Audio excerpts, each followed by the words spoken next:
Tonight is about the diversity of voices.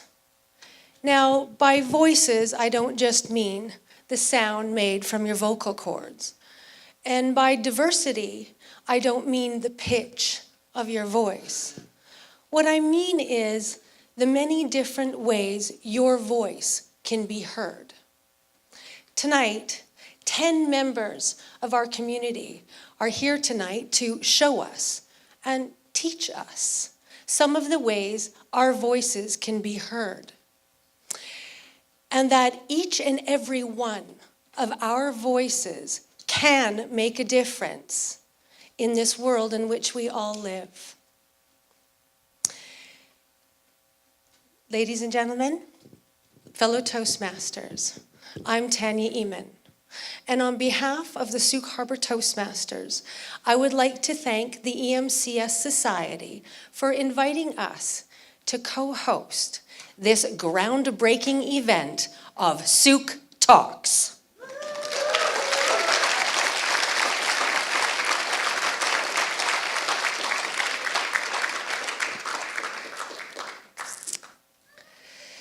Now, evenings like this don't come together without many helping hands.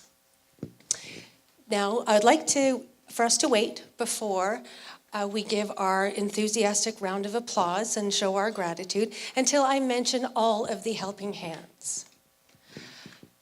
Hi, Tristan. Tristan is a former EMCS student who is now a director at the EMCS Society, and he is studying computer network electronics. Tristan will be heading our tech team tonight to make sure that our lights, our sound, and our slides go smoothly. Thank you, Tristan. We're very fortunate to have Frank as our videographer tonight. After 3 decades as a tech expert with Global TV, Frank, with his skill and talent, will be launching the first Sooke Talks YouTube channel. Thanks, Frank. And a warm thank you to Deb, who was our makeup artist tonight, making sure that we all shine like stars on stage, but not shiny. Right, Deb?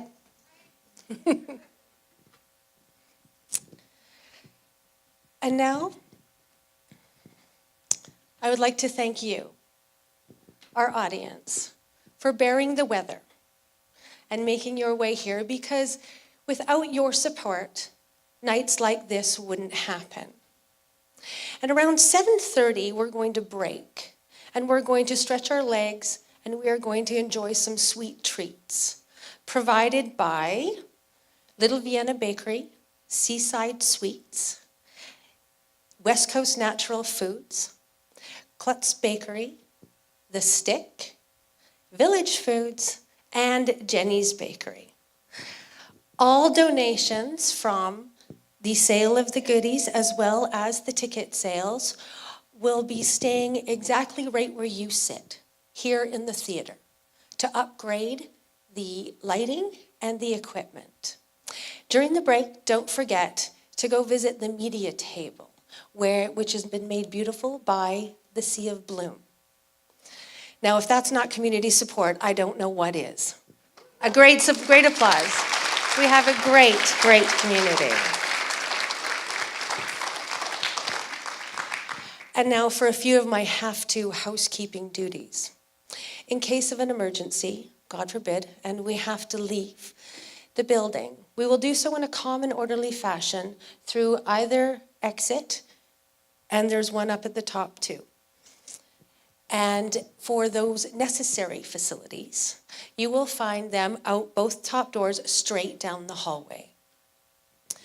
Now, I want you all to sit back and relax and prime your minds for a night of learning, laughter, and inspiration that will get you to make a difference with your voice.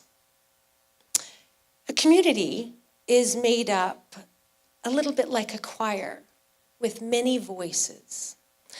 The first two voices you will hear from tonight have an idea, a brilliant idea that they want to share with you. An idea that's about the power unity in community can create. Please welcome to the stage Rick and Dawn.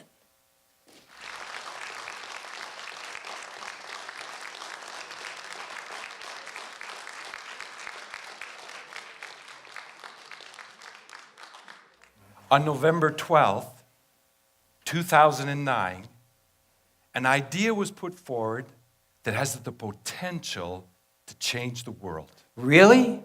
Change the world? Who doesn't want to change the world? Am I right? Have you seen the news lately? Where did this idea come from? It began with a TED Talk given by Karen Armstrong. Oh, that TED Talk. When I listened to her, honestly, I was underwhelmed. I was not too enthralled with the talk either. But something she said caught my attention. Actually, it was two things. The first was this. Karen has had the opportunity to travel in many nations of the world. And everywhere she went, she would encounter people who would say to her or express to her this great yearning for change and would ask, what can we do to make a difference? And the second was this. The idea that came to her that change could happen in the world if people were to do unto others as they would want them to do unto them. Yes, it's the golden rule. It's not new.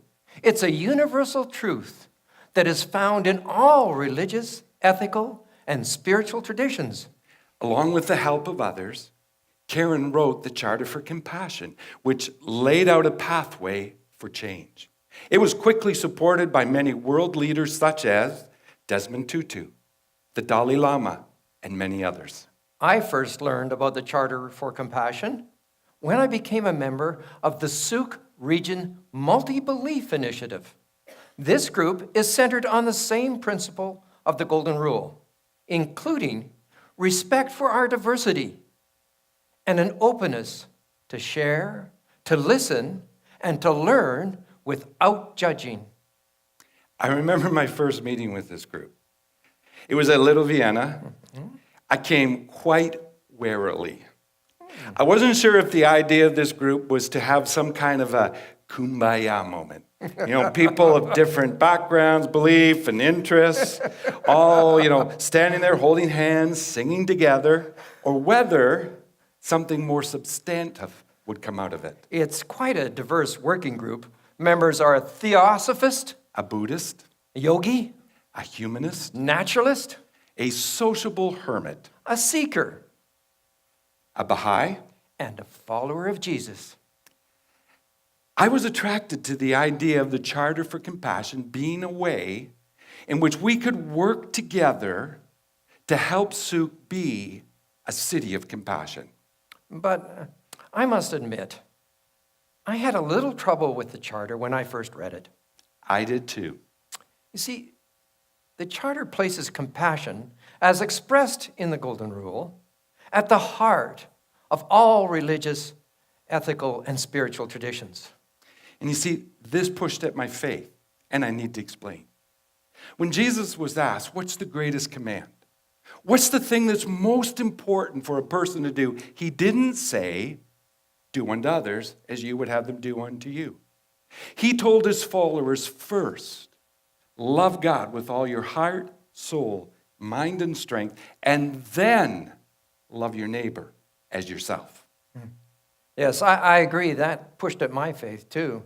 When I first started reading the Charter, I immediately began to wordsmith it, to soften some of the language that I thought was too negative. But then I stopped. I sat back, and I looked at what the Charter was really saying, what the spirit of the message was. I realized it was an affirmation of what we want to do to change the world. We see signing the Charter as a first step It's like opening a door, to a fresh vista. a spark. The charter is about changing minds and hearts. It's about creating respect and unity among people of different faiths and beliefs. At the core of the charter is caring for one another and respecting each other. And we believe as we do this step by step by step, we will create unity in our community. But what about Sooke? We live in this wonderful community, in this beautiful environment, with just a little bit of snow. And we live here in relative peace and security. There's a healthy volunteer culture here in Sooke, evidenced by the Rotary Club, the Lions Club, CASA, the Food Bank, Sooke Embrace, Grace Gardens, and that's just naming a few. We call ourselves the volunteer capital of Canada. Am I right? And all of this contributes and makes Sooke a great place to live, to raise a family, to retire. But is this enough? We are suggesting that there is more.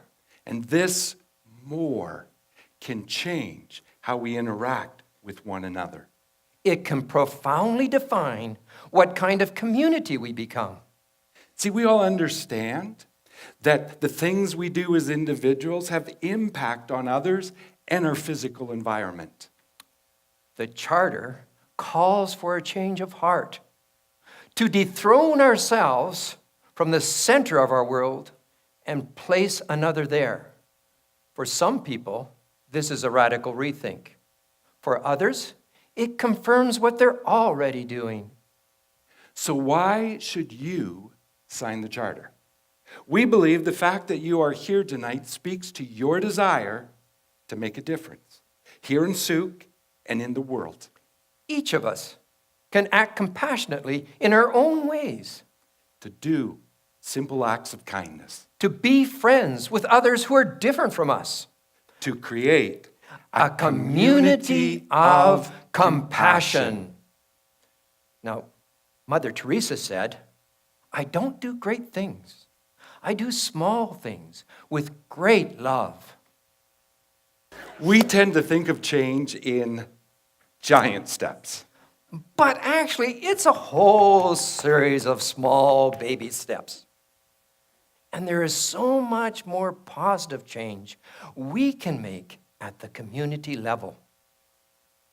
A city infused with compassion is one where a tipping point has been reached, where enough of us have made a deliberate shift, a change, to work together for the good of our community. Together, we can build a resilient, self-sustaining, collaborative community in which homelessness, poverty, drug abuse no longer exist, and Sooke becomes a haven of peace and unity.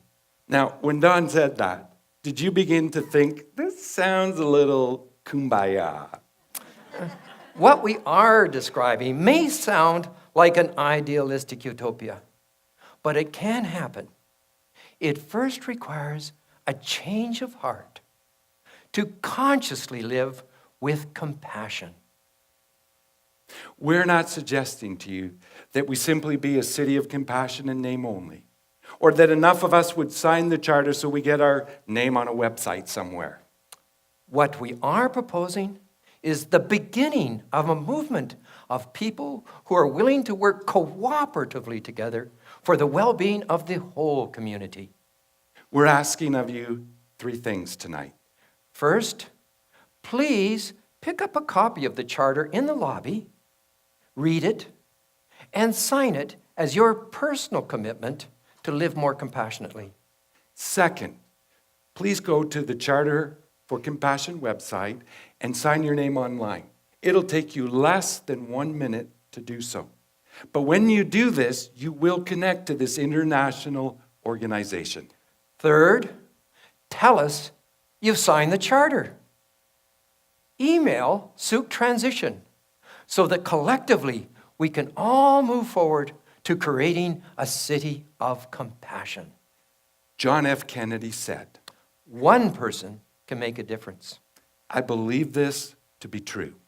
Our question to you is, If one person can make a difference, then what impact can a whole community make? this is more than kumbaya. Good night.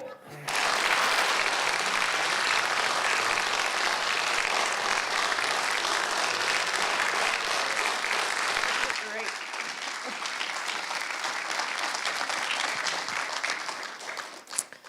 Sometimes the smallest steps in the right direction can lead to the largest leaps in our lives. And the truth is, a life can be launched with as little as an uplifting word or an act of kindness by someone who compassionately cares. The next voice we will hear from is a member of our community that has launched the lives of so many children in the right direction. Through her acts of kindness and compassion. Tonight, she will use her voice to speak for some of the children in the world who are so often left unheard. Please welcome to the stage, Christine.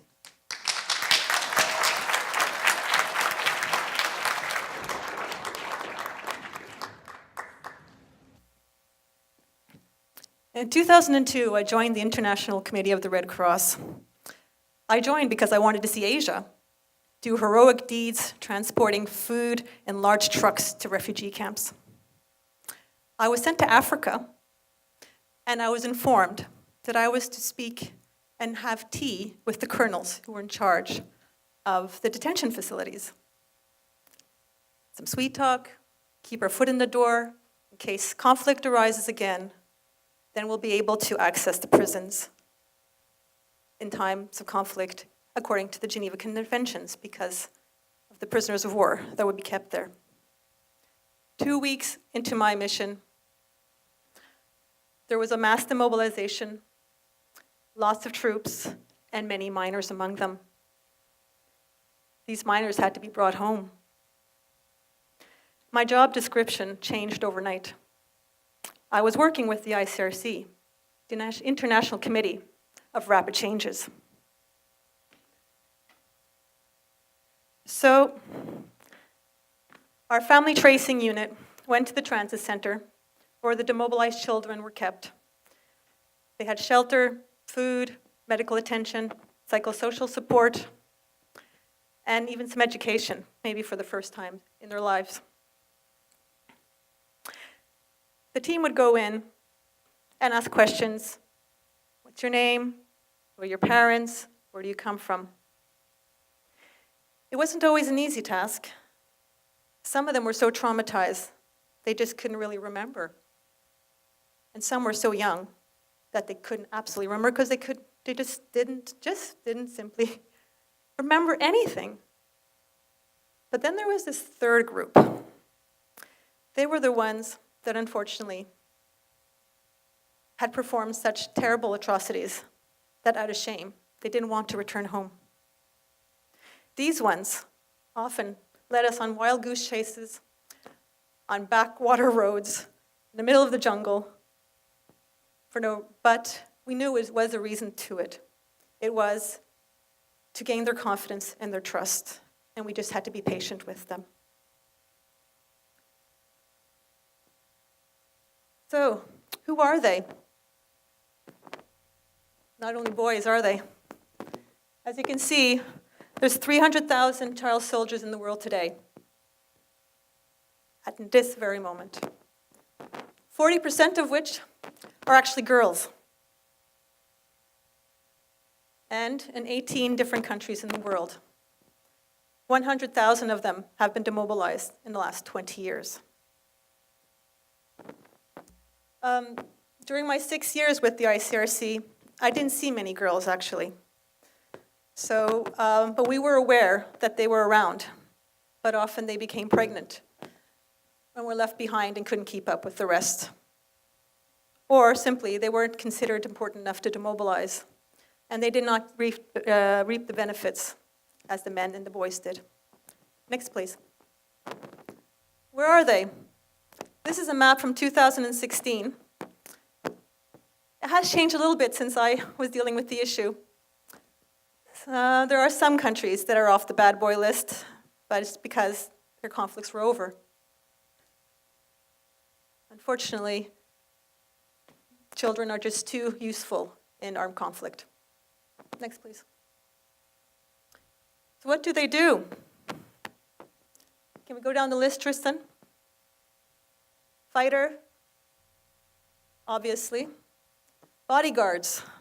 The most loyal bodyguard a commander can have is a 10-year-old. They will do anything for that uncle figure, that paternal figure. Next. A spy. Imagine these children running around. You've seen these pictures from Africa, how they run around. There's children everywhere. They can blend in, they can mix up. They won't be identified. They won't be recognized. Next. Porters. There's a lot of jungle roads, and when I say roads, they're actually paths. So there's not always vehicles that are handy. So you need people to carry things. And children in Africa are used to carrying things, heavy loads on their heads. So they are very practical to bring along. Next. Domestic help. Well, you need someone to cook the food and to wash the dishes. Accompaniment. Sometimes the fighters would bring their wives along with them, or they will pick up some wives on the way, voluntarily or not, and there will be children accompanying them as well. Next. Suicide bombers. Well, luckily that was one thing that Africa's pretty much avoided, but other places have not. Next. And sexual slavery as well, as a point. If we look at the picture up there, maybe you can I wonder if you can play with me on this one. So, child soldiers or children have always been part of conflict throughout time. But there has been quite an upsurge in recent history. Can anyone tell me why? Can you just shout out? Do you have any idea why it has become so much more dangerous and so many more? The picture might give you an idea. The weapon. Due to the collapse of the Soviet Union, 1990s, after the 1990s, arms were flooding into developing countries, particularly Africa. An AK-47 is lightweight, it's durable, works well in water, easy to put together, and just perfect for a child to hold. Imagine the power this child has when she or he comes into a village.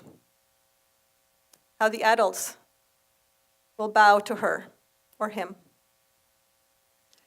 It totally turns upside down the whole hierarchical, rural, social community. The elders, the adults, are no longer in charge. It is the children who are speaking up and have the power. And imagine how it will be for this child when she goes back to her village after demobilization. Because she may have done something in her own village. Next, please. Why use them? Little kid. But pretty scary if you meet one of those, wouldn't you say? Next. Kids are everywhere in developing countries. If you've ever been to one, you'll know, you'll see them everywhere. And they're very easy to find. So it's very practical. Next. Cultural age of maturity does vary between different nationalities and tribes. In some places, already at age 11, you are considered an adult. You have your rite of passage, and you participate in an adult manner. But we know very well that children at age 11 are not developed and don't have a maturity, mentally speaking, as well as physically, to endure such trials. Next one. Blind obedience. Once again, the commander is always obeyed. They follow. They will be the most loyal that you have in your faction. Next. And lack of mature moral judgment. I have met actually soldiers from South Africa who went to Angola to try to, when the war was there. And they met numerous child soldiers, but they would, if you blinked, you would lose your life because the child would not blink. Terrible thought. Next. And children recruit more children. They're much easier to get their peers to join, to say how exciting it is. There's so much to see, so much to do. And you travel. Next. And as I said, they're able to create as much damage as an adult with the same weaponry. Why would they do it? Well, as I told in my preamble, some have no choice. They're abducted. You have groups coming into villages, they can take children, or as children in Africa are often very independent at an early age because they have to go far away to get water, do tasks, go out to the fields. They are easy prey. They can be orphans, but let's understand in Africa, they have quite a wide definition of family. So there usually is someone to accept them. But in times of conflict, people run in different directions and flee, and they're not always able to find their family. And there's always the case of family rejection. If a couple splits up, divorces, the children that are over 12 usually stay with the father. And if the father gets a new woman, the woman would often not accept the first children from the first marriage. Promise of money, poverty, obviously, has a big role to play. They do go on raids, and it's rather violent, but it is promise of money. But as the war goes on, there is less to raid, and it becomes less promising. Cultural militarism. Well, every culture has their sort of envy or admiration for military. But there's also, there is that faction of once you have your rite of passage, you are a man. It is more attractive to take on manly duties such as guarding and so forth. Revenge. If your family or village has been attacked, you will normally join your own group to take revenge. Patriotism. This is often not linked to nationality, but rather to your clan, your tribe. Camaraderie. They seem to bond very much together. They develop their own families, in fact, and own social sphere. An adventure. Who wants to go out in the field and plow in the field and hoe away all day long under a hot sun? It's much more fun to join. Idleness. There's just not enough to do. And lack of prospects. So just the poverty and the lack of anything that you can do, you see no future for yourself, then obviously it's more interesting to join a group such as this. Next. What are the effects? This is actually, unfortunately, a rather common scene that you might see coming into your village. But I would like you to take a look at the children's faces and their bodies and so forth. The one in the Saints teacher, obviously, he's having a really great time, but if you look at his face, he doesn't seem so affected as, for example, the one with the bandana or the one holding the big gun on top of the Jeep, who have probably been in it for much longer. You see they get gaunt and sinewy. It's due to malnutrition and the work they have done. Next, please. Just put all of them up. So stumped by physical growth and psychological growth due to malnutrition, lack of mental stimulation. Trauma due to actions witnessed and even committed. Aggressive behavior, obviously through what you've seen and the trauma that you've experienced and the actions you've done.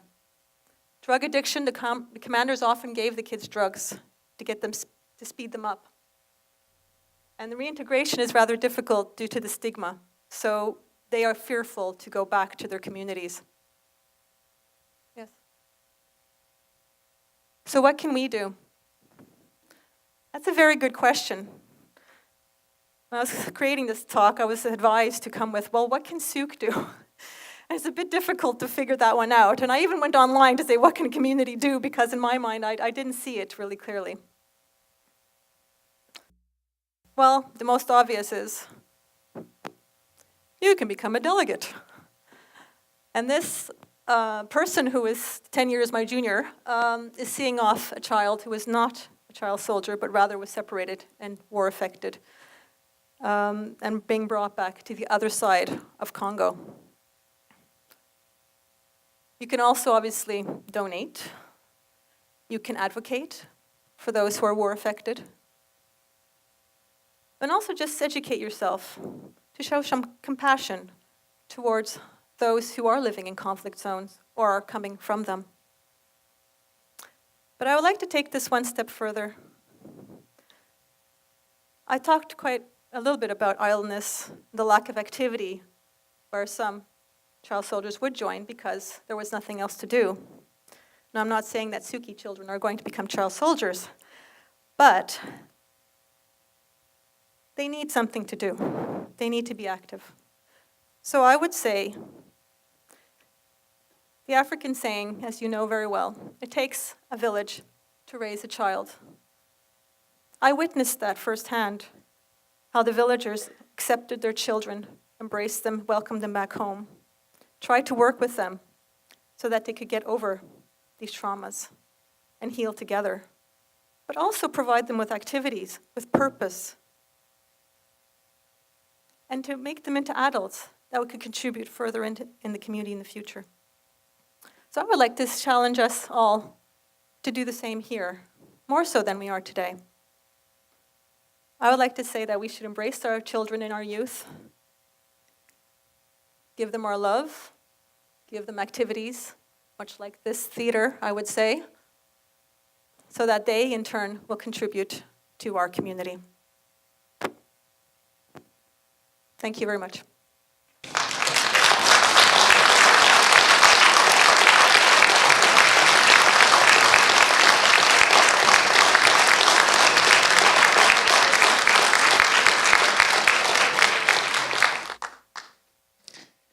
Children, they're 30% of our population, but they are 100% of our world's future.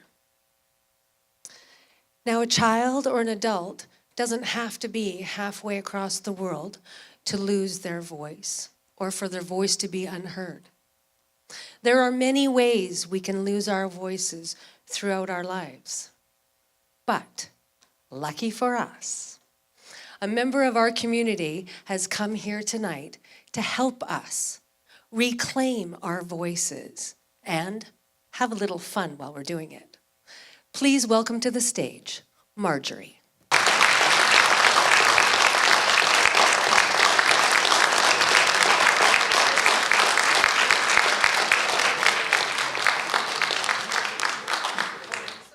I work with voices.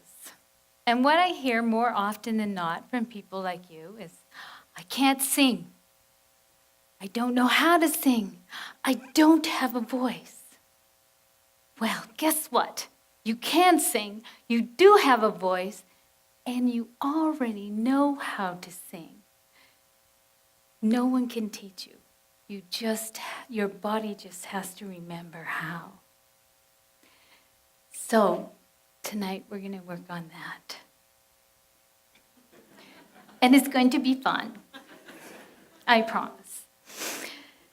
So, you arrived with a voice. Your first breath of life, as you breathed that breath in, you announced your presence. You screamed out, red face, belly pumping in and out. This is what we need to sing right here. In and out, in and out. No hesitation, no holding back. You belted it. Your first coos, gurgles, and giggles, music to our ears. You were all born stars. Remember when you were young and you played with your imaginary friends and your dolls or your action figures?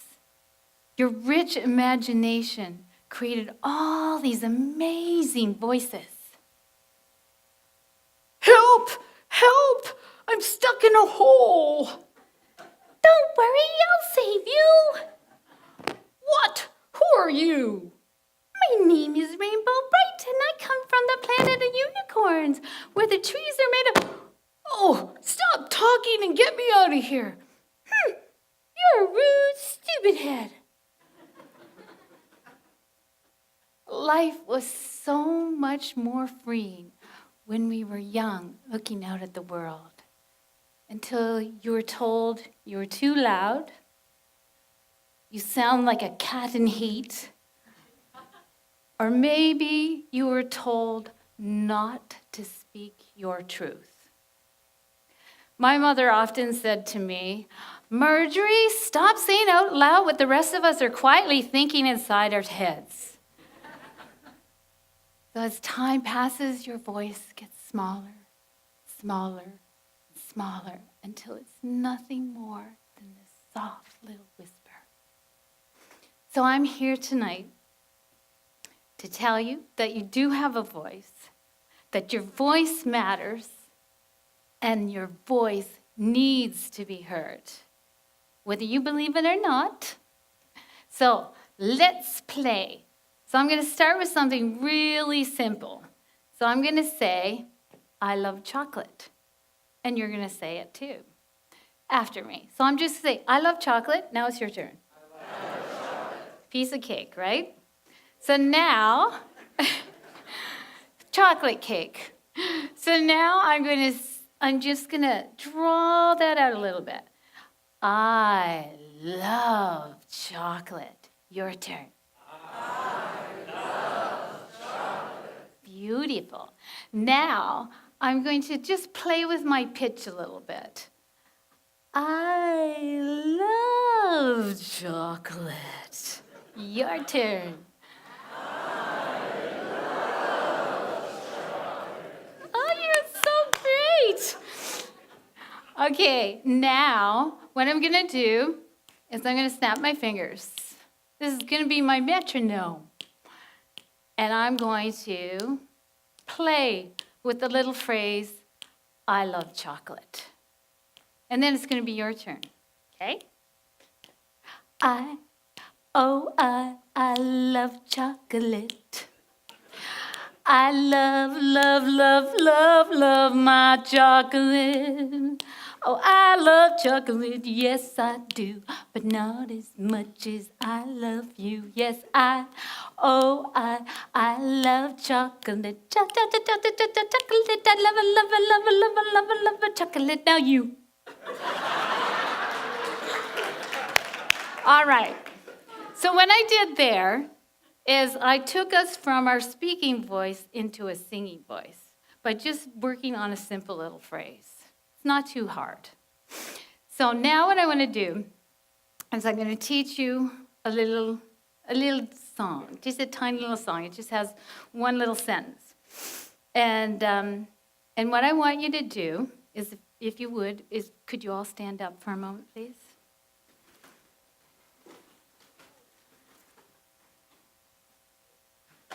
Okay, now shake off the day. Shake it off. Now take your belly, rub it, and just go. And feel your belly just relax as you do that. Because we need this whole area relaxed when we sing. All right, so what we're going to work on, this is the sentence. It goes like this. This is the sound of my voice. This is the sound of joy. Can you say that with me? This is the sound of my voice. This is the sound of joy. Yes. So now I'm going to give you a little melody to go with that. And what I want you to think about is I want you to sing boldly. And I want you to sing loud enough that you can actually hear yourself. I don't want you to worry about singing wrong notes, because that's not what this is about. This is about expressing the joy of making sounds and just taking them wherever they want to go, okay? So this is how it goes. This is the sound of my voice. This is the sound of joy. Together. This is the sound of my voice. This is the sound of joy. Oh! You're all singers. It sounds beautiful. Okay, so we're going to do that 3 times. And if anybody wants to create a harmony or whatever they like to do, maybe you want to just play with the melody, go for it, okay? So together. This is the sound of my voice. This is the sound of joy. This is the sound of my voice. This is the sound of joy. This is the sound of my voice. This is the sound of joy. Awesome! Give yourselves a hand. Now that was music to my ears. You can sit down now. Well done.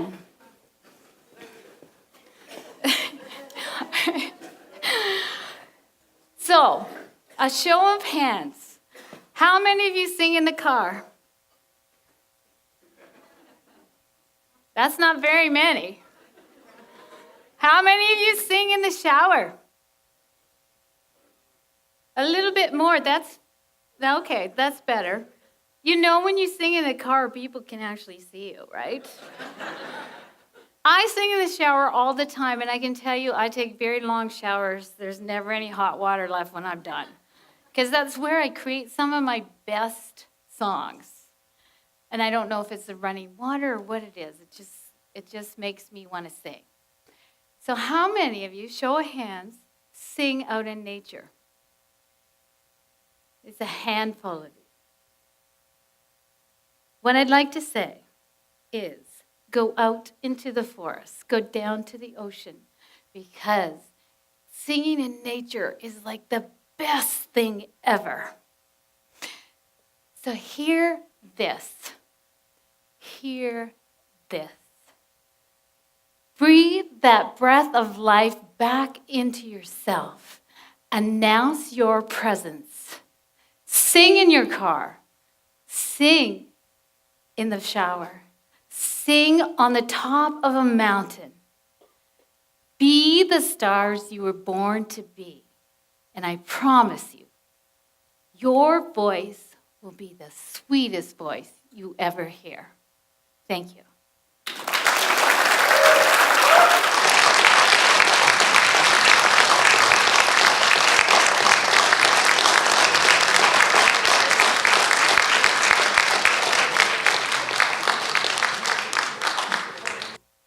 Some of the sweetest voices I have heard lately came from 2 of our community members. Their passion, purpose, and cause were music to my ears. Tonight, they will use the strength of their voice to speak for a species that is unable to speak for themselves. Please welcome to the stage, Finn and Chloe.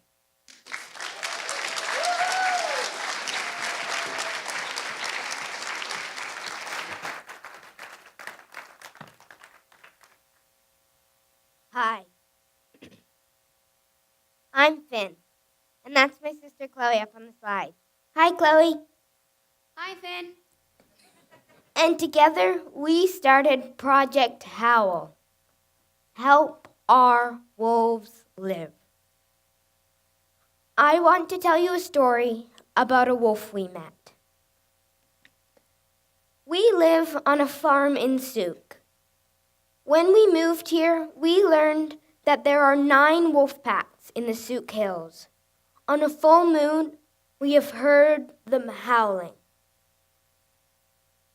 So 2 years ago, one May morning, I woke up to see a wolf sitting on a mound behind our house.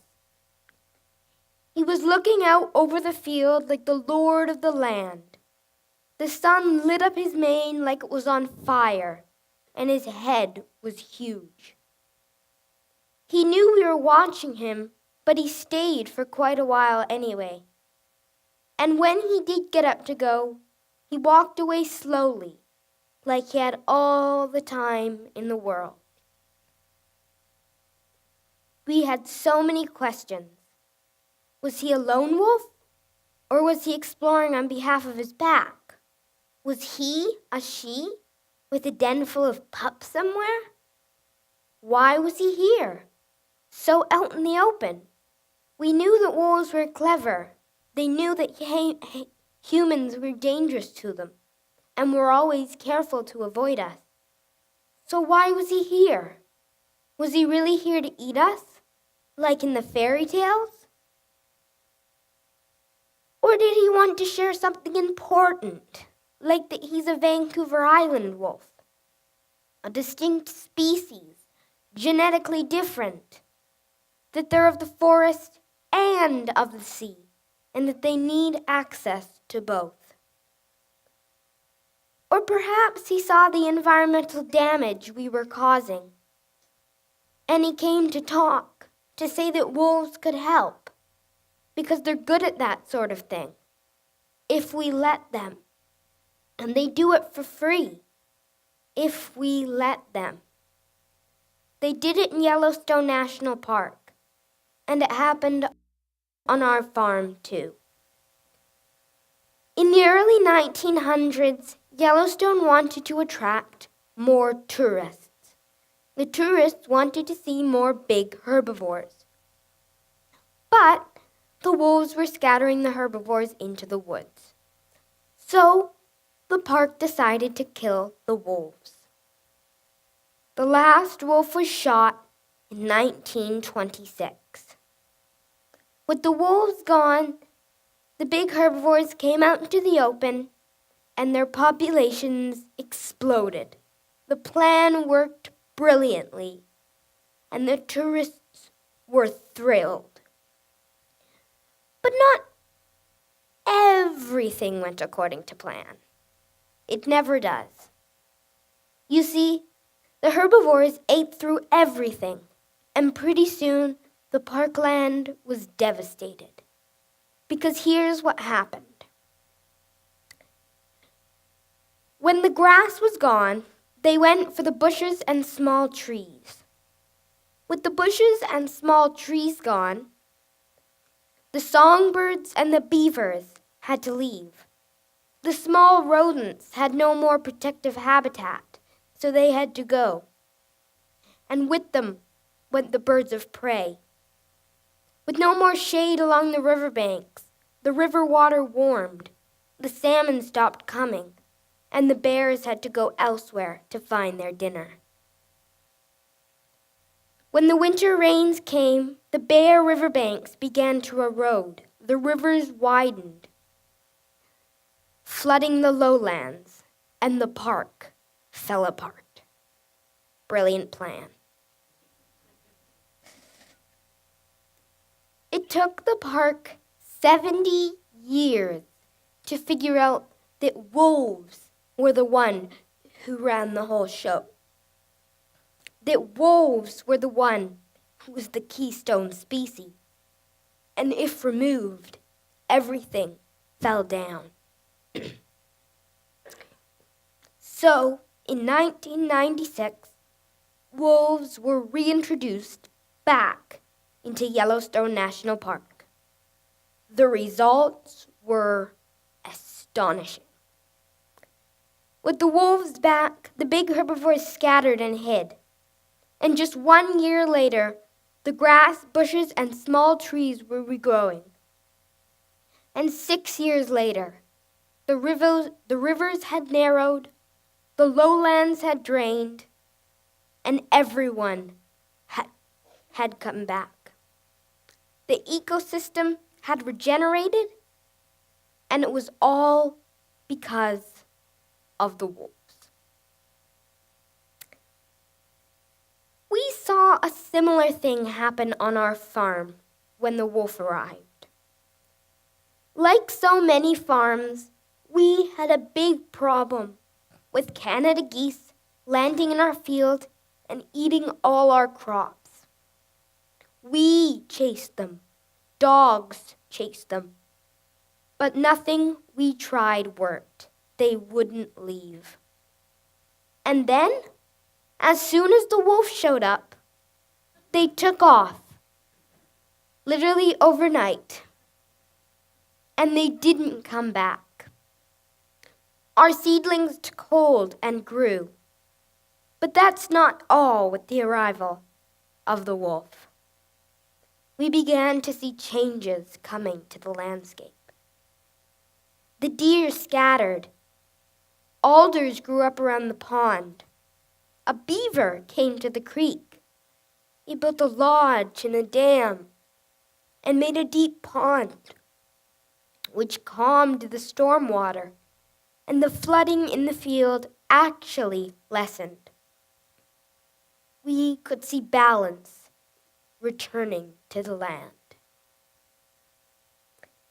But here's the thing. Despite the wolf's importance, in Canada, it is very legal to kill a wolf. In fact, it's encouraged. Just last month, the BC government called for increases to the wolf kill, based on opinions that deer and caribou numbers are down because there are too many wolves eating them. Based on opinion, not scientific data. Yes, it's true that deer and caribou populations are in decline in BC.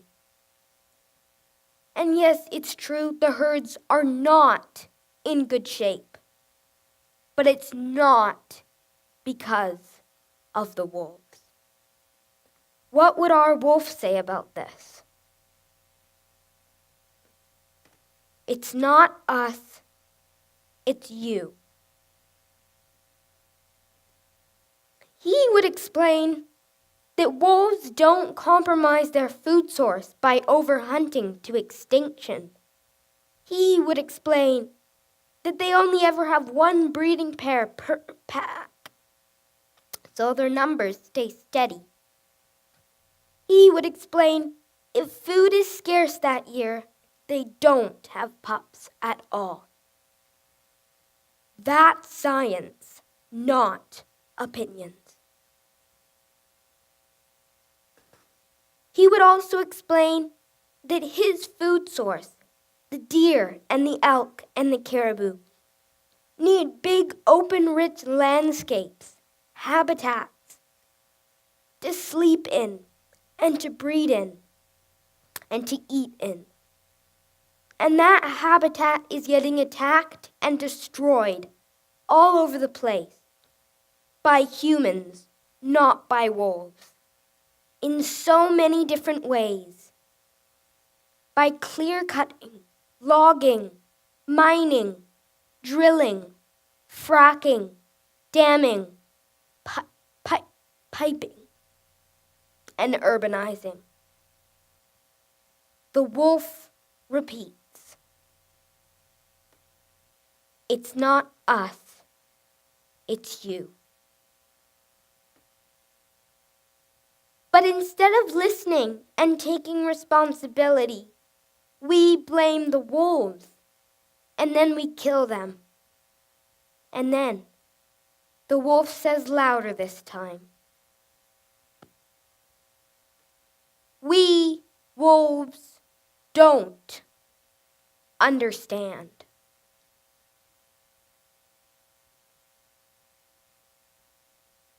We haven't seen that wolf since that time 2 years ago. But we see his signs, his scat, and his tracks in the patches of mud after the rains. Others in Sooke saw him too. Our friend Gary took these pictures down at the Sooke River. And another friend saw a wolf on Ella Beach. And just weeks ago, 3 wolves were seen running down Phillips Road. Was one of these wolves our visitor? Had he started a new pack? Pack number 10. That would be so great. We started Project Howl to ask people to help our wolves live. We've been researching a lot and learning about wolves, using trail cameras to collect data from the Demammu Creek Wildlife Corridor. We've also been writing letters and emails to MPs and MLAs and newspapers, and talking to people like you every chance we get. So here we are now, asking you to help our wolves live.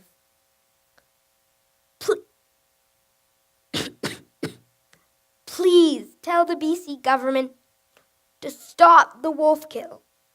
Sign petitions, write letters, send emails, and learn more about wolves. Please sign our petition out in the lobby along with the letter going to the BC government. And protect our wild spaces and defend them when they are threatened. And support the wildlife scientists and conservation groups who work so hard to protect the oceans and the forests and the rivers and the creeks. Run with the wolves and come howl with us. Thank you.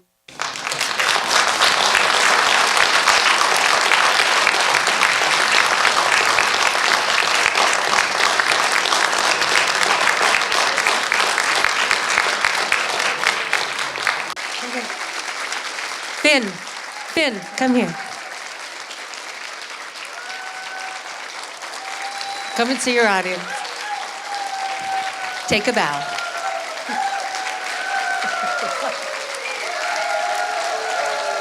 Good for you. Come on down, Chloe. And here's Chloe.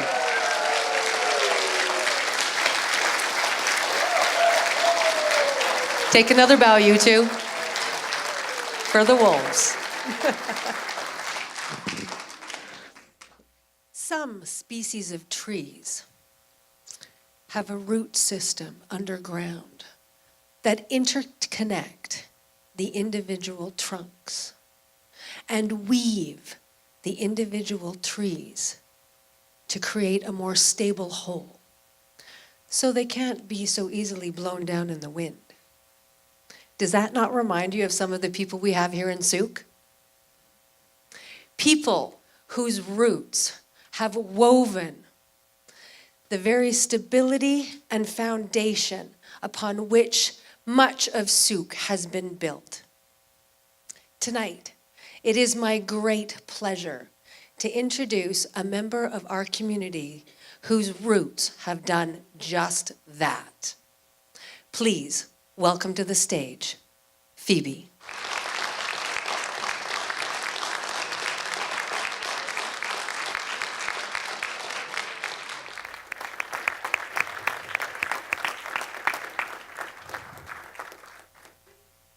I just got to see if this is working.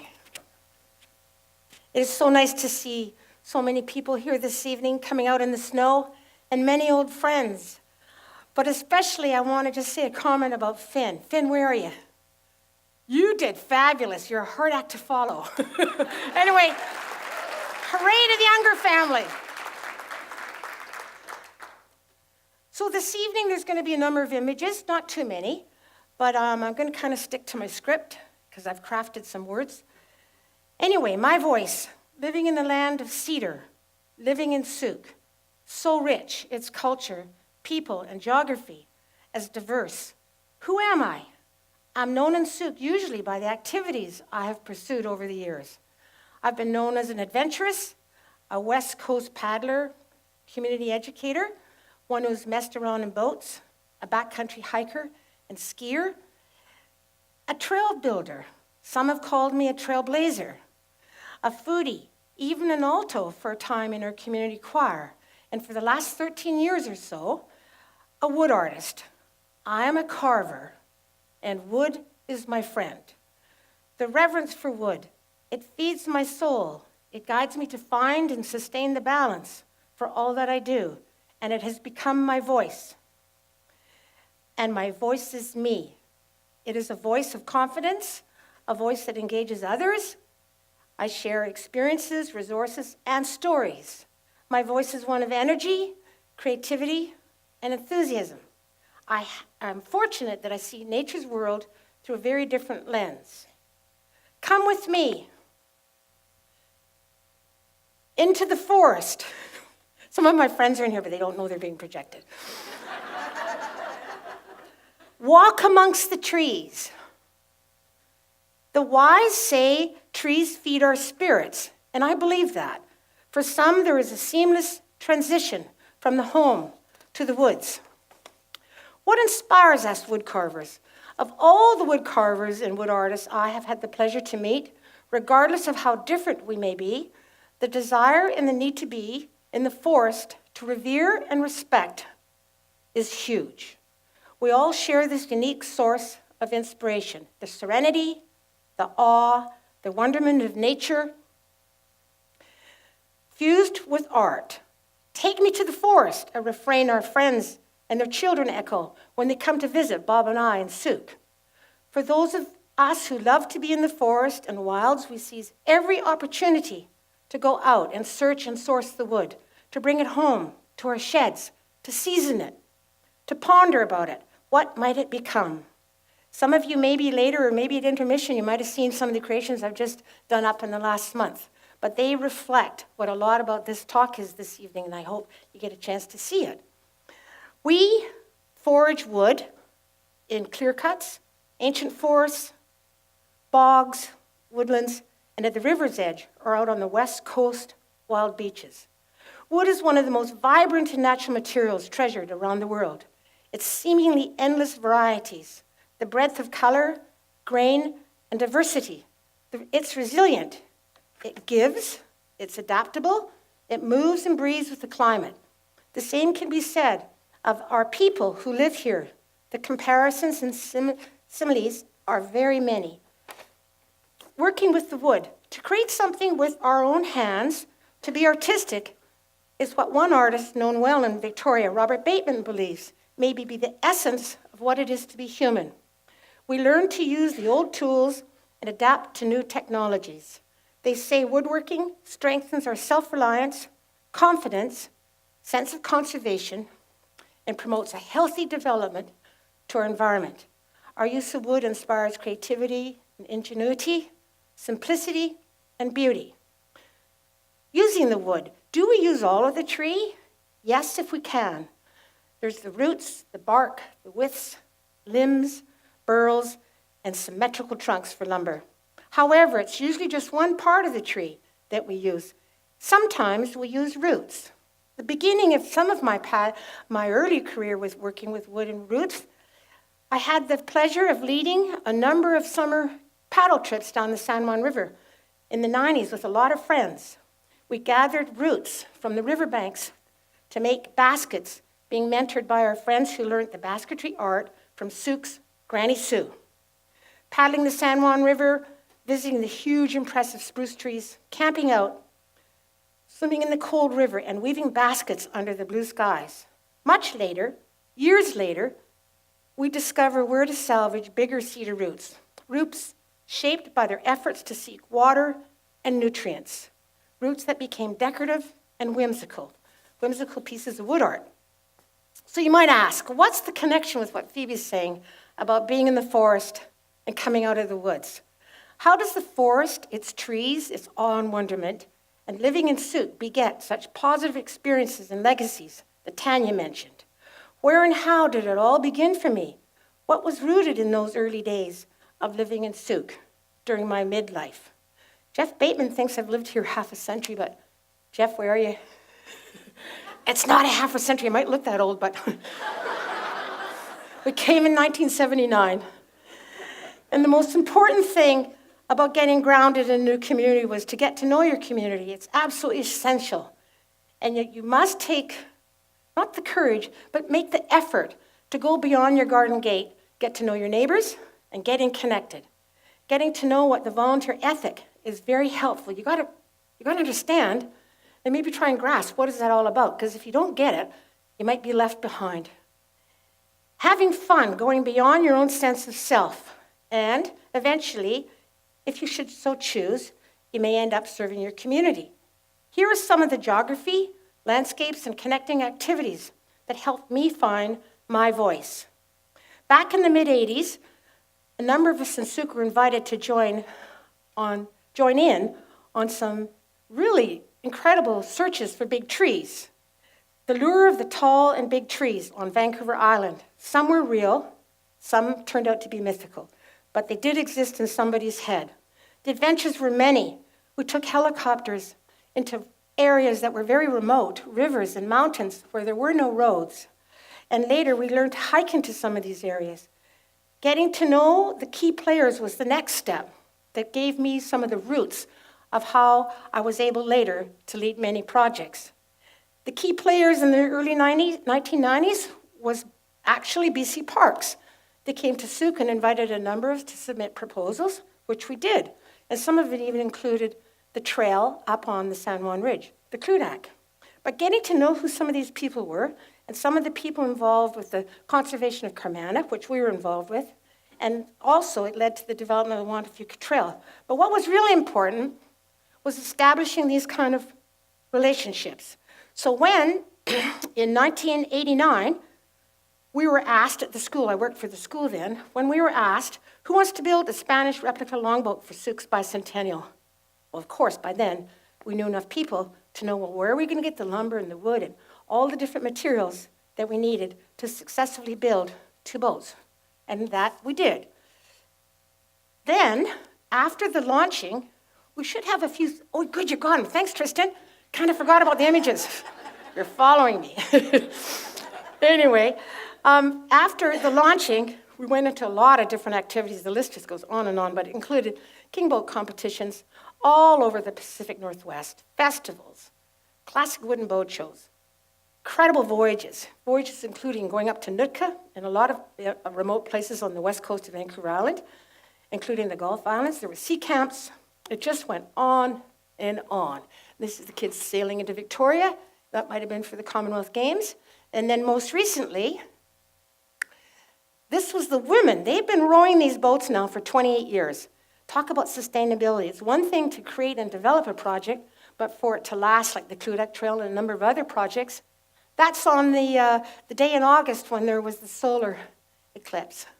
And they were rowing it didn't get very dark in Sooke, but they're just rowing away. It's the most beautiful shot, but it really pays tribute to the women who have held this project together. The next thing is becoming friends of the Sooke Nation, and I'm sorry Linda Bristol and some of the band's not here this evening.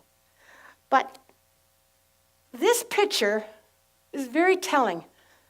After the bicentennial, we got to know a lot of the people in forestry, as I mentioned, and one day they asked us, what would we like? What do we really need in Sooke?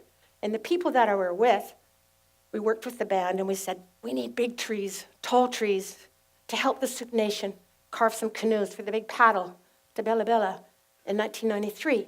And these trees, you had to go far, because cedars that grow on the coast, the grain isn't correct. And they're not tall enough, and they're not tapered. And you really need to go at least 30 miles inland. Well, we had permission to go into these interlands, and if you look carefully, there's a figure at the top of the tree. Do you see it to the right of that big burl? Well, that's Mayo Wickham, and he's in his late 70s. And he's up there topping the tree, which is extremely dangerous. But those are long days up in the woods, and many of the Sooke Nation people came with us, and lots of people were there. But that resulted in some incredible canoes being carved, the teaching of carving, and a terrific renaissance of the pride of working and making canoes. So we feel very proud to be part of that. And then, let's see, another one. We've got some close-ups. This is Chief Gordon Plains and Shirley Alphonse getting ready to greet some of the canoes that have been coming into Sooke Harbour almost every summer for the tribal journeys. And this was actually in 2008.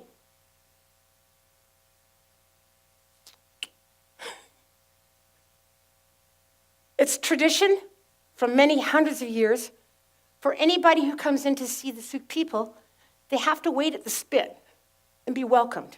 And if you're not welcomed, you have to paddle away. And these were the many canoes that came in that particular day in July, and they're waiting to be welcomed and being told it's okay to enter into the harbor. Sooke, in the end, after all the logs and sheds that were built, ended up carving over 8 canoes, and they're all still in their canoe shedding down at the river. This is just some of the canoes where Sooke Nation greeted their guests. And it's really nice to know that they too, like the longboats, have developed a program that's very sustainable, and some of their young people now know how to carve. Next. Sourcing the wood for the natives also included some wonderful native art that you've probably seen. This welcoming pole was carved and raised before the big opening. And these are some of the people one evening that raised that, and that was blessed. And the blessing included that it need not be destroyed or vandalized, and it's never been touched. And then part of the opening ceremony included the gifting from Sooke Nation of a small canoe called Kepaset Lelem, and you may have seen it as hanging up outside in the foyer there. And Kepaset Lelem is Salish for coming together to learn. So we've been very lucky to be part of that. Next, gifting. I just threw this in. We've learned a lot from our native friends. And this is gifting of some of Phoebe's big halibut plates. And this was with Gordy and Shirley and my kicks. And that was the opening of a CRD building, but we've really learned a lot about gifting, which is kind of nice. The next project was Cludak, and I think a lot of you have heard of Cludak. It's quite a legacy that a number of us in Sooke have left. We've been up there on San Juan Ridge for about 30 years. There's many, many stories, but I'm just going to show you. This is a log cabin that we built up at Noyes Lake in 1996. And there's if I'm ever invited back, there's some awesome stories about where these logs came from, what happened, who broke their foot. Anyway, we go there. I'm not as active as I used to be, but next slide.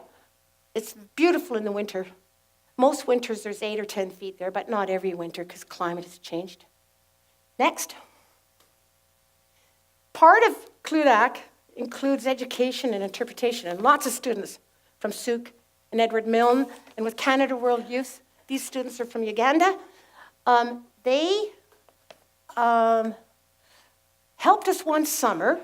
It's a big story, so I'm not going to go into that. But a lot of the connections that we'd had resulted in building a very special interpretive tea hut. And this is the beginning. And those are the students, and that's my husband, Bob, there. And this is up on the ridge looking north into the San Juan Valley.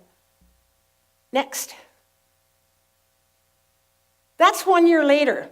Now, a lot of you here in Sooke have probably been on the lily walks. We usually end up going to the interpretive hut.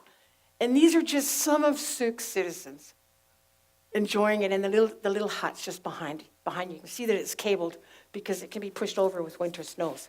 The Cludak projects are really something. And I say that there's something because it's really something to make sure that you have the ability to sustain all this. Anyway, back to the land and the food movement.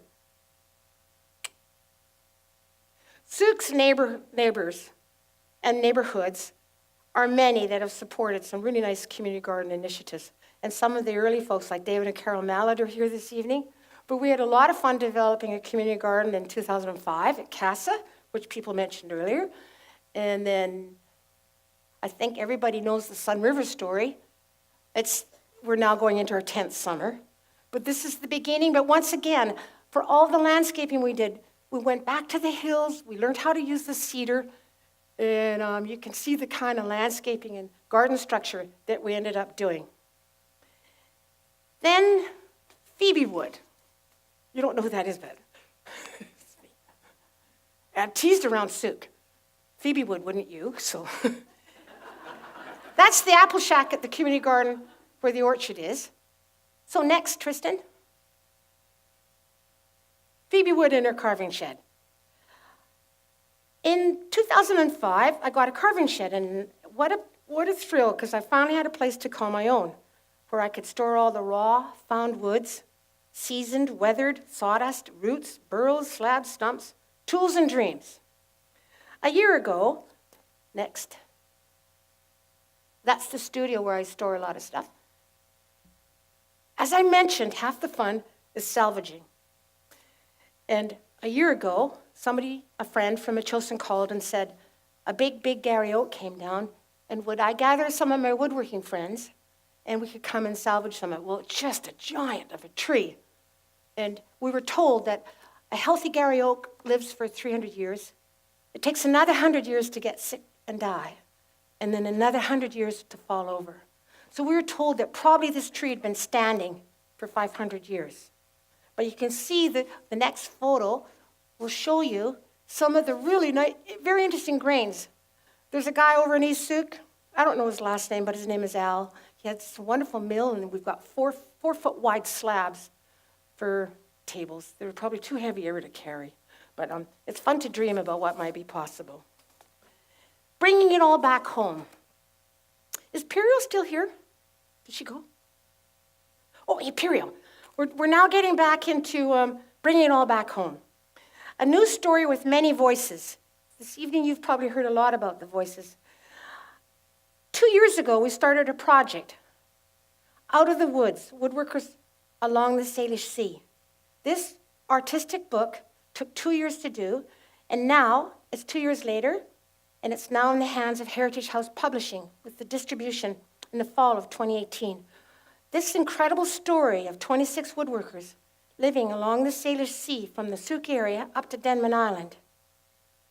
I'm going to show you a little bit about the Denman Island. Oh, that's public art, but you guys don't really know about that. It's in the Premier's office. We need to go forward, Kristen. A couple of these images are just of some of the last artists that we filmed in November. Michael Dennis. But he too, as an artist, has great faith in knowing where to salvage wood. His farm on Denman, when we arrived, was misty and foggy with a little bit of snow on the ground, but we just never seen an example of such salvaged wood that had so much spirit. And it almost looked like not Stonehenge, but Woodhenge. And it was all through the farm and the fields, all around his house. It was very, very inspiring.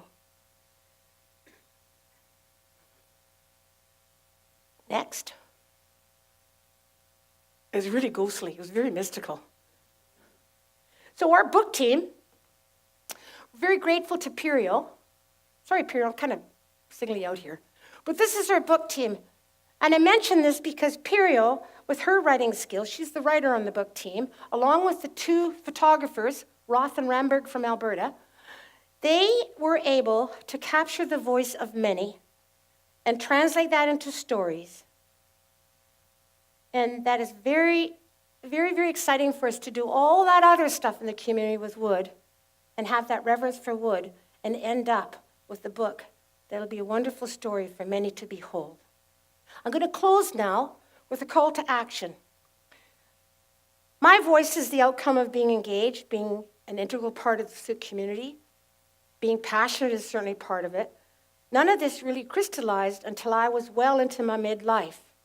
My tip and call to you is develop your own voice. Believe that you can become something more than you ever thought possible. Get those roots established. Enjoy many life experiences. Take some risks. Allow yourself to travel different paths. Remember to seize opportunities like we did. Be one with yourself and your community. Remember, wood is a little like us, a little rough on the outside, perhaps weathered, but go a little deeper. Reveal the strong, unique, colorful grain. The beauty in that grain is your voice. Your voice can be the story written in wood. Thank you.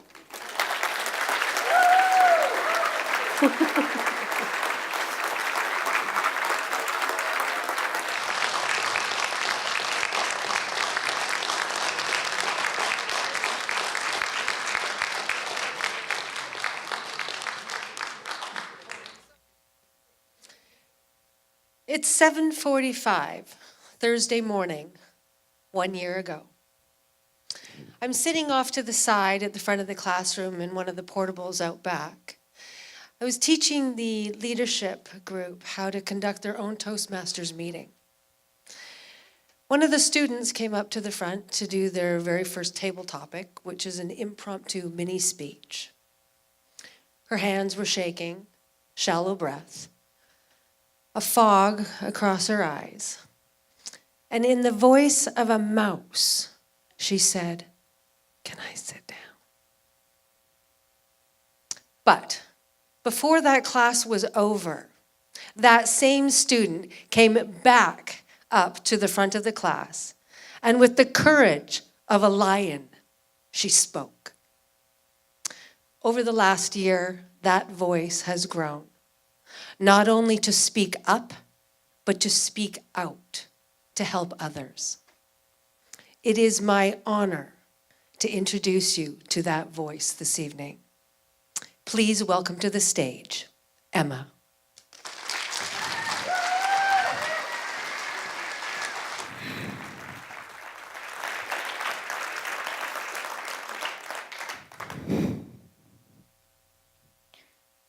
I'm nervous. And you would be too if you were in my shoes. The bright stage lights blinding you and a crowd full of people staring blankly at you. You'd feel kind of on display, wouldn't you? But this nervousness is reasonable. And tonight, I'm going to be talking to you about a different, unreasonable kind of nervousness. Middle school. I began to have these stages of panic whenever my friends wouldn't text me back. A typical teenager problem, right? I would start having thoughts like, am I being annoying? Do they hate me? Do they not want to be my friend?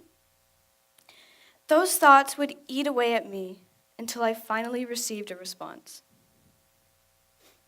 In middle school, lots of changes were happening. Crushes, puberty, and figuring out who we were in a way.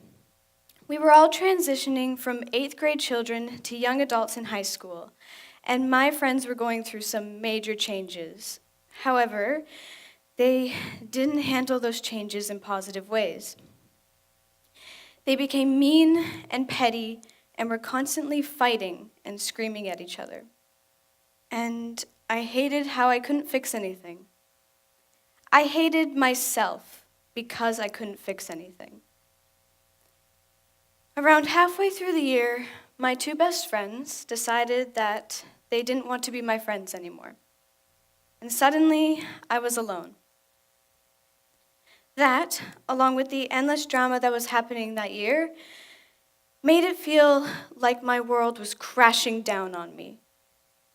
And it was all my fault. It was my fault that nobody, including myself, was happy.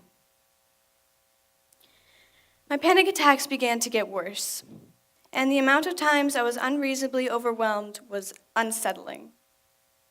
These attacks made me tense up, have shaky hands, shallow breaths, and a foggy brain. I would lose focus on my surroundings and get caught up in a swarm of negative thoughts. I finally realized something was very wrong, and I told my parents.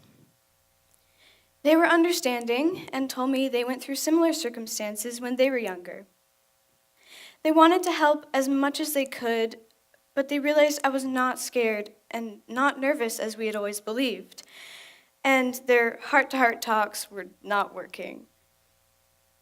We all agreed that I should see a professional counselor, and we scheduled my first appointment. It was tough. I was a very socially awkward girl, and I didn't know how to properly express how I was feeling. Who does, really? For the first few appointments, I cried and vented out all of my pent-up feelings and thoughts. You're allowed to do that, you know, and I would highly recommend it. The counselor was incredibly understanding and let me know that I was okay. I was not just nervous, not just scared, not just shy. I had a condition. She told me that there was a solution for what I was going through, anxiety. Most importantly, she told me that I wasn't alone.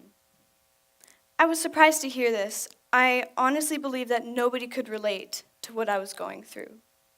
And there was a reason for this. Mental health has this stigma around it, even nowadays, where it is often dismissed and seen as taboo. If you speak openly about your mental health, people tend to think that you're just complaining or being overdramatic about what is actually a serious problem. Because of that, people are silent, and they don't speak up about their mental health. So I never had a person to look up to who was going through the same struggles as I was. And that is why I believed I was alone. Over the weeks that my counselor and I met, she taught me breathing exercises and other ways to care for myself during and after an anxiety attack. It was after that when I created my 3-step process. First, I recognize what's going on with my body. The shaky hands, shallow breaths, and a foggy brain. Second, I try to find out what the problem is and why I'm feeling anxious, because sometimes anxiety creeps up for no reason. The third step is to focus on what's in front of me and to focus on my breathing to eventually calm myself down. These steps work for me, and I know I'm not alone, so chances are they will work for somebody else as well. High school. I'm a part of my school's leadership program. I have a lead role in the school's musical production, and I'm up on the stage presenting a personal story about me to all of you. Most importantly, thanks to my 3-step process and a great support system, my anxiety attacks have been rare. I do still suffer from anxiety, and I always will. It's not something that can just disappear, but now I know how to combat it. My advice to you is, if you have experienced shaky hands, shallow breaths, and a foggy brain, or if you know someone who has experienced these, follow my 3 steps. Pay attention to your body, find out the problem, and focus on your surroundings. Also, find a support system, someone to talk to, whether it's a family member, a friend, or even me. Whatever you choose to do, whoever you choose to talk to, just know that you are not alone. Thank you.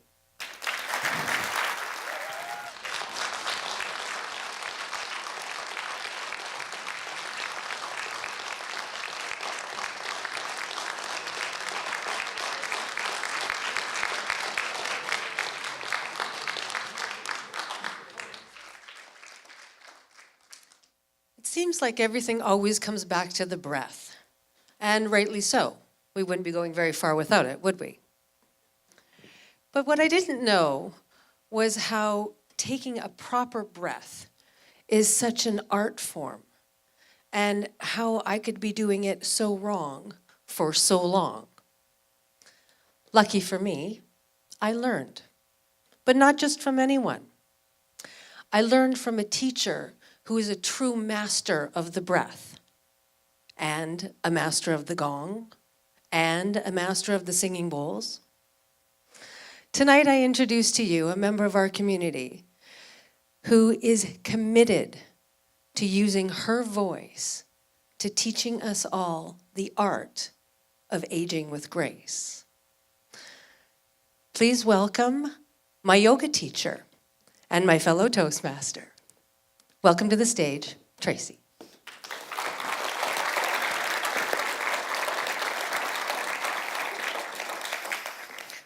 I am new to the community. I've been here almost 2 years, but I'm well aware that in Sooke years, that's about 11 seconds. But you have made me feel very welcomed and warmed, and I have met some wonderful people here. Toastmasters is a great club to belong to, and I have my fellow Toastmasters here, as well as some of my loving yoga students. I'm surprised at the brilliance of the youth to understand awareness of the body, being so paramount important, and awareness of the breath and how important that is, of course.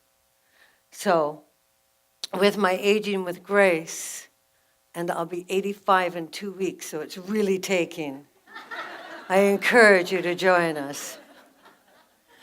I want to sit with you and you sit with me, and let's go through what a yogic breath is and what it really means to embrace your breath, because that is how you embrace your body, your mind, and your soul, and nurture your body.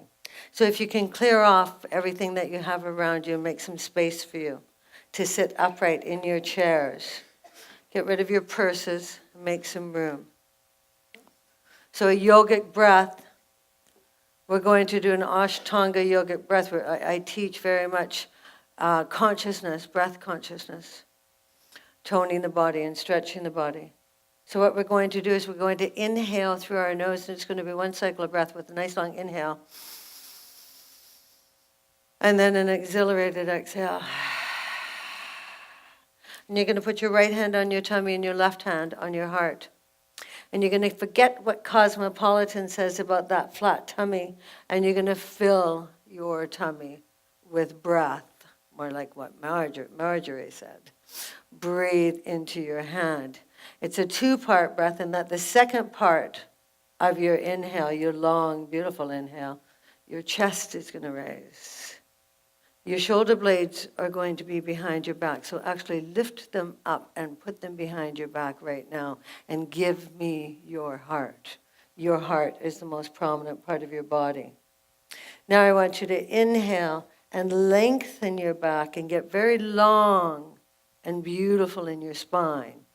Then take one more slight inhale and bring your spine over your tailbone so that you're perfectly aligned where your energy flows. And then take in a nice, long, deep, beautiful breath until your tummy fills and your chest raises. And then exhale. And if you're not feeling like that breath's quite getting there enough, I want you to picture a golden cord coming right up from your crown chakra and engaged with the heavens so that it's pulling you up. There's no collapsing at any time, at anywhere in your body. You are suspended with your muscles and with your strength and with your breath. So inhale again.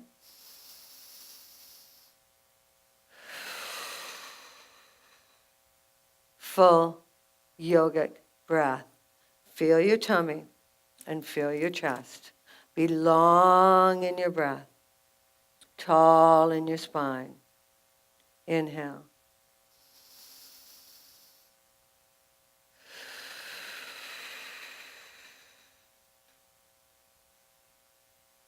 Put those shoulder blades back down your back. Don't give up just yet. One more nice, long, beautiful breath. Exhale. It's the only breath you have, and it's the only body you have, so we want to take it with us and grow it gracefully. Do we not? Put your hand up if you do. Put your right hand up in the air. Put your right hand up by your ear and take in a nice, long, beautiful inhale. And on the exhale, get those fingers as far away from the body as you can. I want to hear you breathe as you inhale and take the left hand all the way up. So you're nice and tall in your beautiful spine. You're nice and deep in your beautiful breath. Inhale.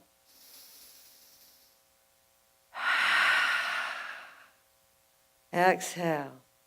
And I want you to feel your feet right under your knees, nice and strong. Be sure of where your feet are, keeping your hands up. If your arms are getting tired, you need to come and see me. Monday, Wednesday, Fridays at 7:30. Inhale. On the exhale, send those hands as far away from your body as you can. Your knees are over your ankles. Now I want you to inhale. And on the exhale, push away the floor and stand up. Nice and tall. Inhale. Take your left hand in your right wrist, and on the exhale, just enough to get a nice stretch. Inhale. And it's on the exhale you're going to find the space, so do it just a little deeper. Then you're going to inhale. On the exhale, inhale. And on the exhale, inhale. And on the exhale, more space. Getting that nice stretch. Inhale. And on the exhale. Inhale as you bring your hands directly above your crown chakra.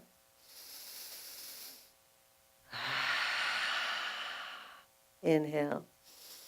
As you mindfully bring your hands down to heart center. Keeping your shoulder blades down your back, knowing exactly where your knees are. Bring your bottom back down to where it came from. Good job. Body, mind, breath. Now I want you to inhale. Bring your hands right to your heart. That was the throat chakra bowl I was playing, by the way. Your truth, speaking your truth. Since the talk is about voices, we are speaking our truth as we inhale. And on the exhale, bring our head to bow. And know that this prayer is for you. I recognize the place in you where the entire universe dwells. I recognize that place in you that is of love. I recognize that place in you that is of light. When you are in that place in you, and I am in that place in me, we are one. Namaste. I hope you feel a little regenerated. Thank you.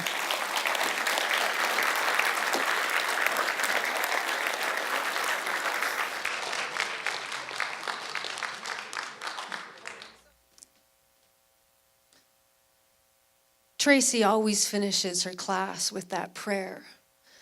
A prayer I find myself saying more often throughout the day as I'm practicing that all-important breath, trying to calm myself while sitting in traffic that's not moving for no apparent reason, or worse, a construction zone.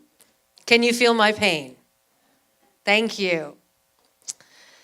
The next member of our community might be the voice that just takes your breath away as he takes us high up above the treetops, way far away from all that traffic stress. Does that not sound amazing? Please welcome to the stage, Parvez.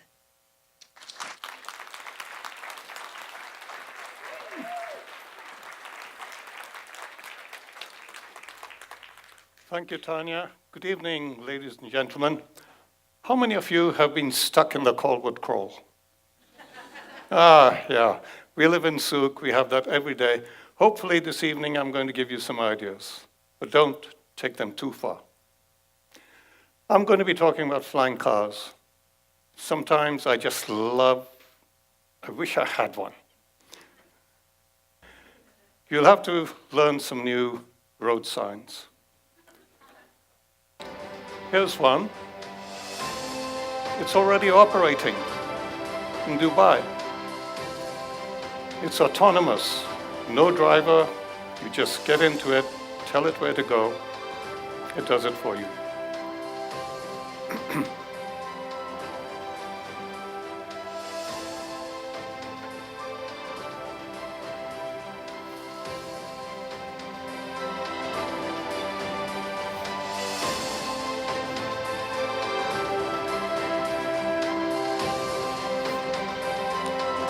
You probably noticed that the gentleman was rather large for the machine. The machine was built in China.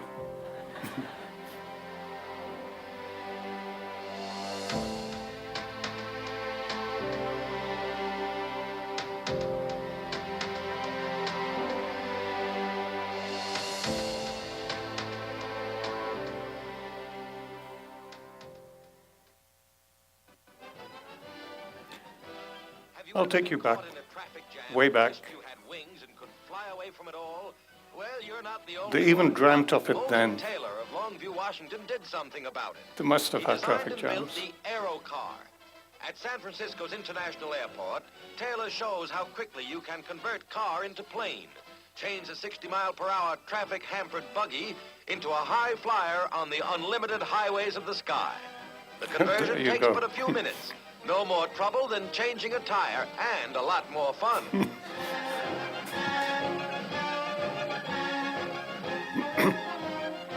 Wings assembled, the pusher prop in the tail raring to go, likewise the pilot at the controls. So let's put traffic woes behind us and try that wild blue yonder.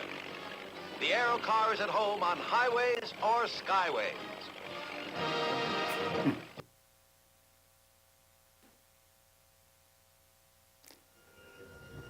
Another one.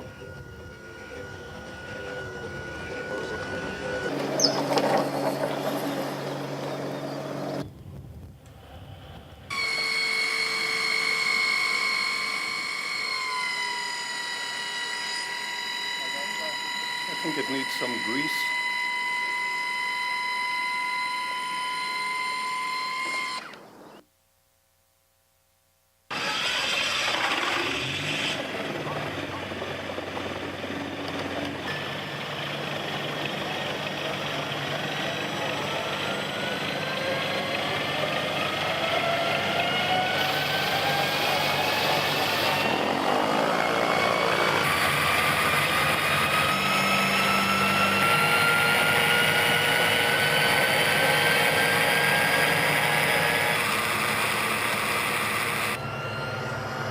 There you go. You're over the traffic jam. Leave them behind. Now another one. Too bad it's not around anymore, but it was on eBay a couple of months ago. Didn't tell me the price. Okay, now this is something that you'll love.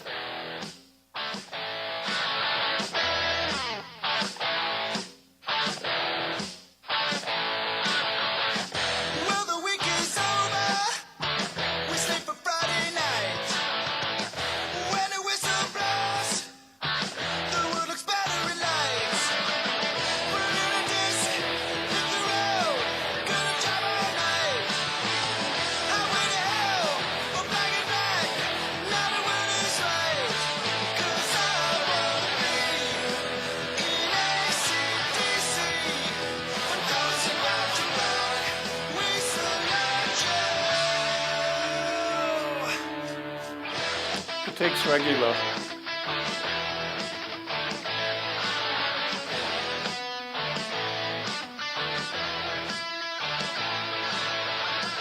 Bon Scott, he fucking rode on the highway to hell. And Brian Johnson rocks it with every bit of the band. And Angus Young, what can I say? Around the morning trail. Blue Ray, Martin Young, Cliff Williams too. 'Cause I'm not sure whether they were hugging because he was so glad to get back.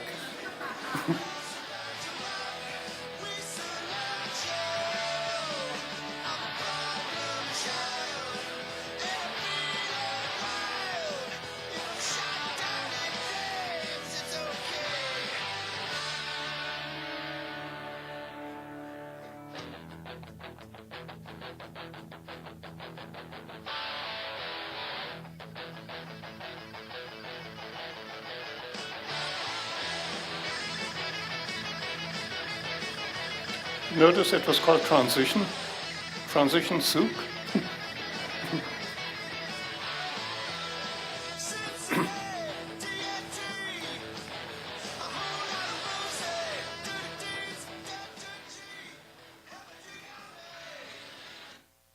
Same concept, but vertical takeoff. Helicopter rotor blades, all fold, everything. And this one actually is, I think it's had its test flight very recently.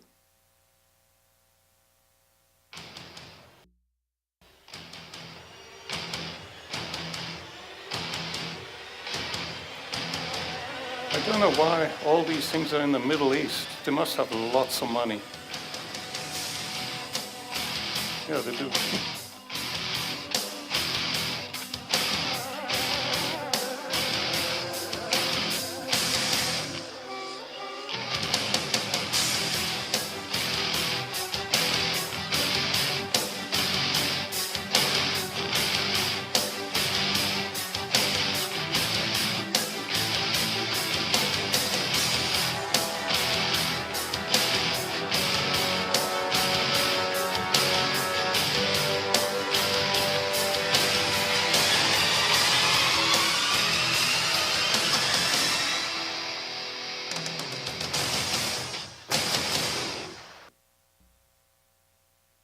Now this one, what you see on top is a wind tunnel test of the prototype. It's a scale model, and they check its incidence to make sure it's stable.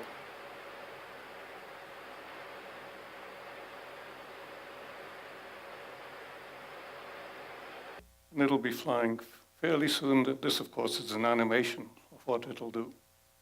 Now, isn't that nice? You know, the wings just come out from a sleek.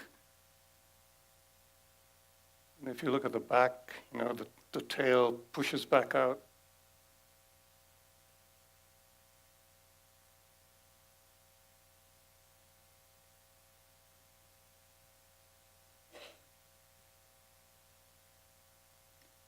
Only trouble with this, you need a runway. Either that or you clear everybody off Sooke Road. Except the RCMP, of course. They'll be there.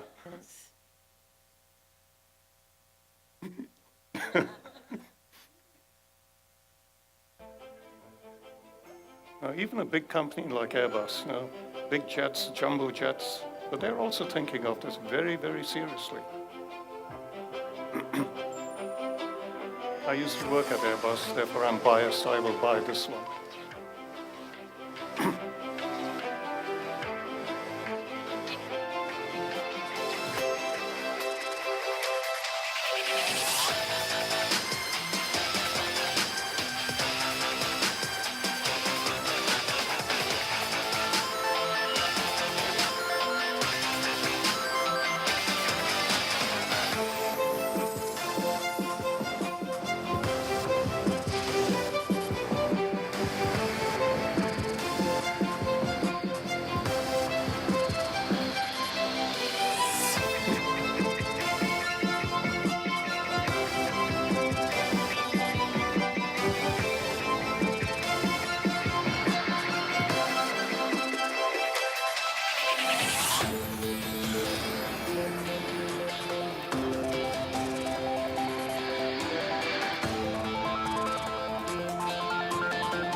Isn't that a nice way to go on a date?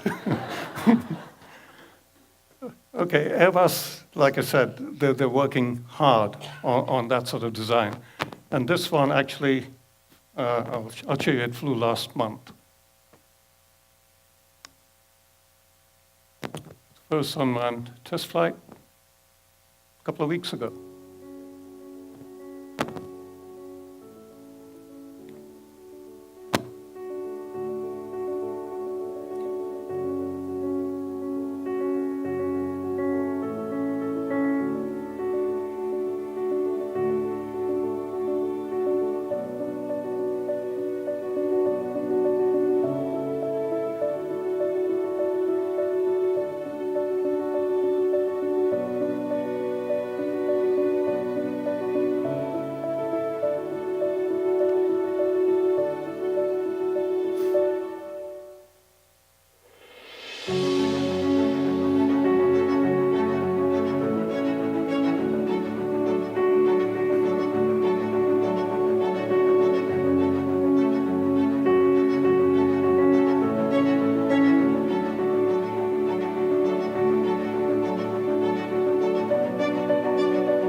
this is another one from Germany. By the way, all these are electric.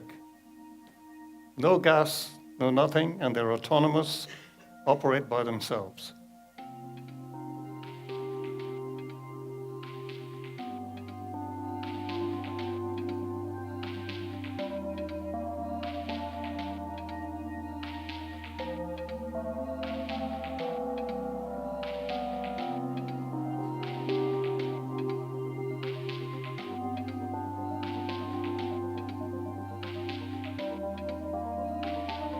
See, 300 clicks an hour.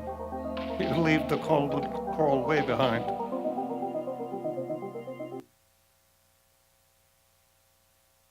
Or, if you didn't believe me, you can take part in a rally in Finland. Now, all of these, I said, were autonomous, so when you go home, please keep your hands on the driving wheel, steering wheel. Thank you.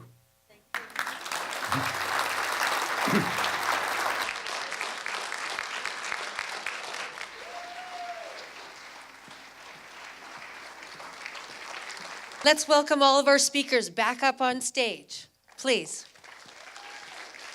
They did such a fabulous job, such hard work.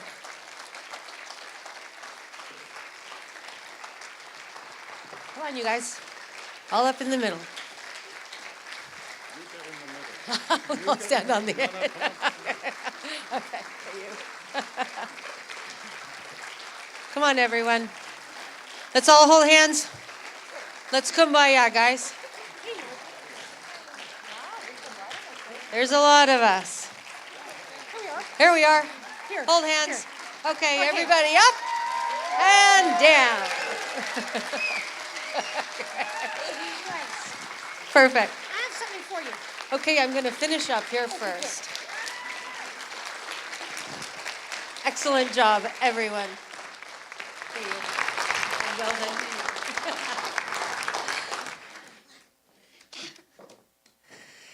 Now, I want you to remember how important each and every one of you are. And that each and every one of you has a message inside to share, to show, to teach, to help make this community better for all of us. We need to look around and get creative. The October Sooke Talks is not that far away. And to be honest, anyone who has ever taken a shower has come up with an absolutely brilliant idea. And maybe you know that someone with the brilliant idea, the cause to support, or something important to teach. And maybe, just maybe, that someone is you. Your stage is waiting. See you in the fall at the next Sooke Talks. Good night, everyone.